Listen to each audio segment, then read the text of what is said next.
สวัสดีครับพี่น้องพบพอกันคือเก่าคือเดิมครับจาเก๋ชาแนลครับผมมาพี่น้องมาเมื่อนี้ได้เมนูหยังวัดติได้เมนูแกงหน่อไม้ใส่เปิ้นเอิ่นหยังกันแน่ผู้ครับอยู่บ้านเอิ่นจีโปมตัวใหญ่ๆเลยจีโปมหน่อไม้ใส่ใส่เห็ดเข็มครับเต็มถ้วยคือเก่าครับพี่น้อง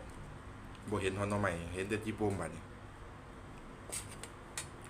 มาพี่น้องก่อนสิแซ่บๆต้องกันก็อย่าลืมครับพี่น้องฝากกดไลค์กดแชร์กดติดตามกดซับสไครต์ครับพี่น้องเพื่อเป็นกำลังแรงใจให้ไม่ให้เฮ็ดคลิปต่อไปครับผู้ใดครับว่าเบิ่งคลิปนี้แล้วก็ขอให้มีแต่ความสุขความเจริญใหญ่ไม่โรคภัยไข้เจ็บครับพี่น้องสาธุมาพี่น้องแซ่บๆน้ำกันครับโอ้ผมเอาเอาปีกมันออกครับพี่น้องมันจังบ่อันนี้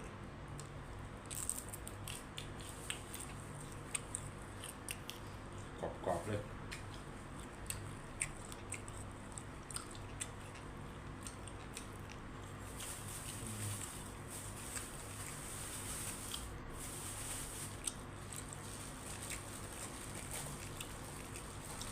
แกงหน่อไม้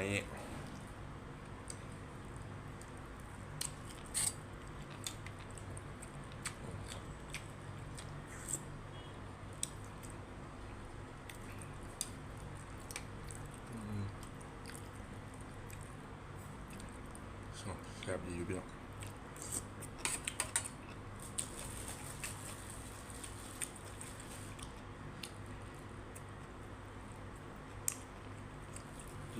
พี่ปรุงเอาปีกออกครับพี่น้อง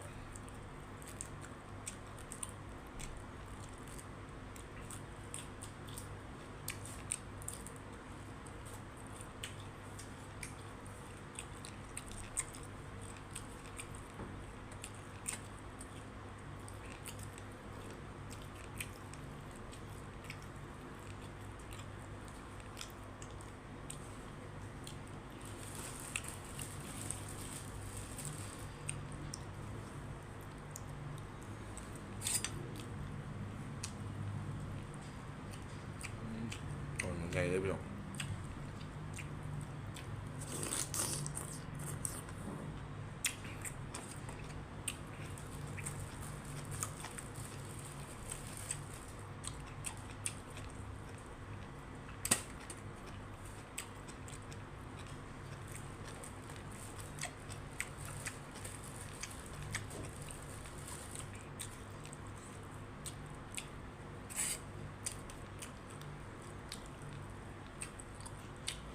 หลายอย่างพี่น้อง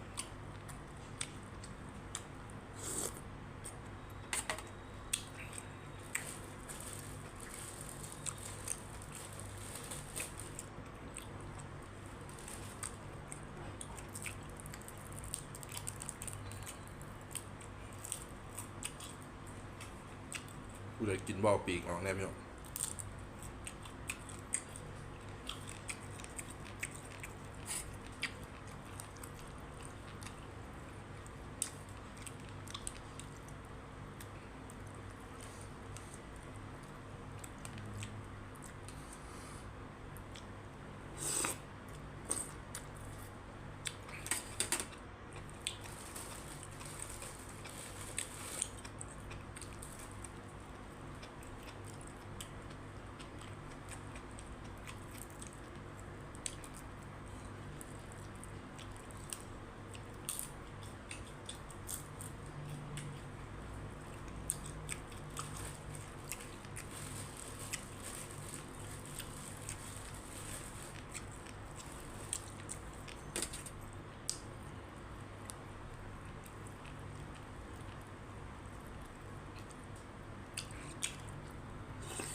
มันดีพี่น้องมันเลย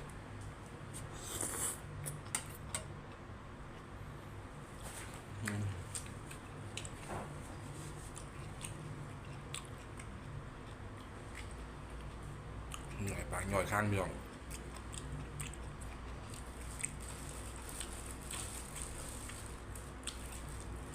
อ่านยิ่งหน่อยมันว่า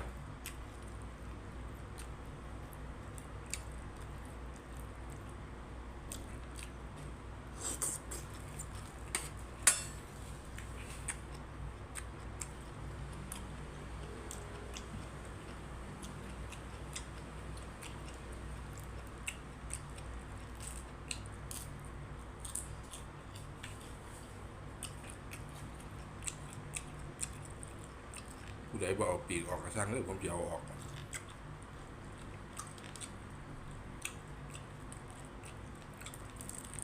ย้อนบอกใครไม่หรอก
ใช่กูเล็กหน่อยดีตัวนี้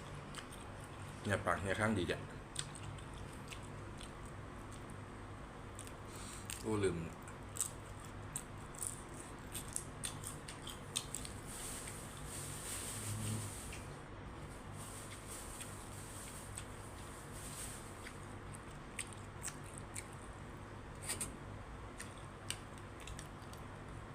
อยากลืมหยาบเลยพี่น้องจีปวมเอาไว้โดน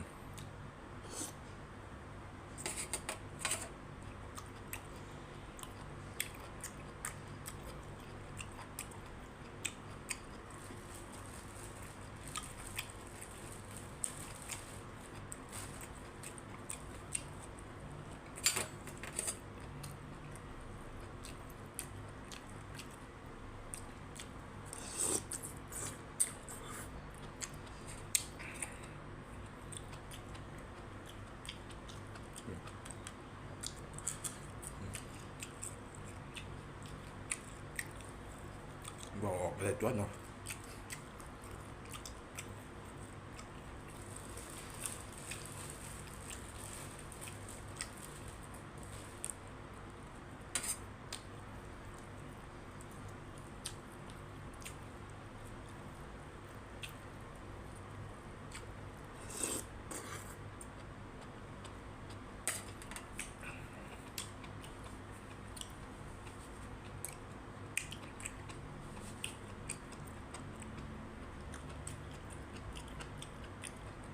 บอกออกแล้วพี่น้องหยาบแล้ว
ขัวจีปมต้องหากินยากได้ไม่ต้องจีปมมันจะกินง่ายๆเลยเป็นจีคูดได้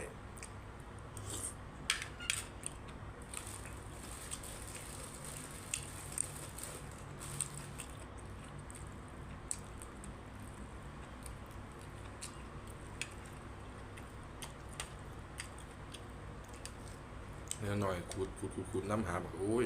เลิกครับ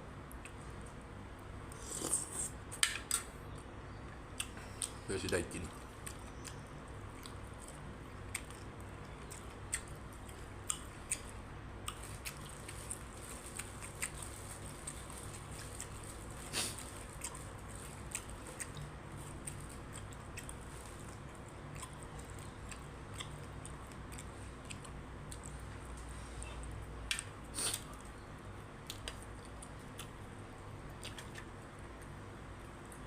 มือน่ะชื่อเลี้ยงร้ายแล้วจีปม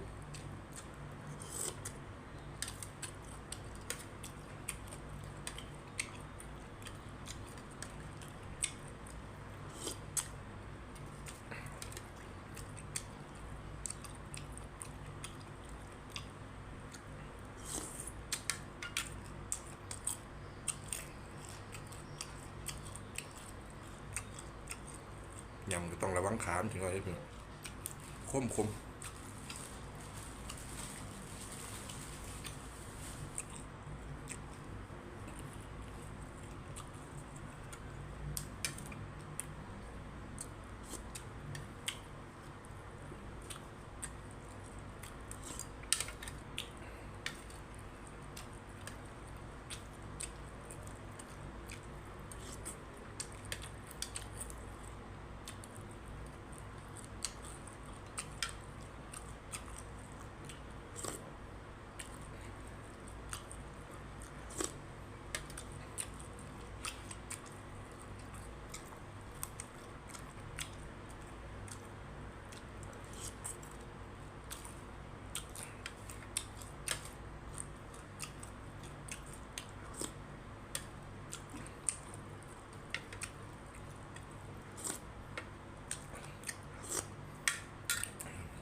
จับดีพี่น้องยำไปยำมากับมันดีเลยครับบ่ใครกันเลยจีปม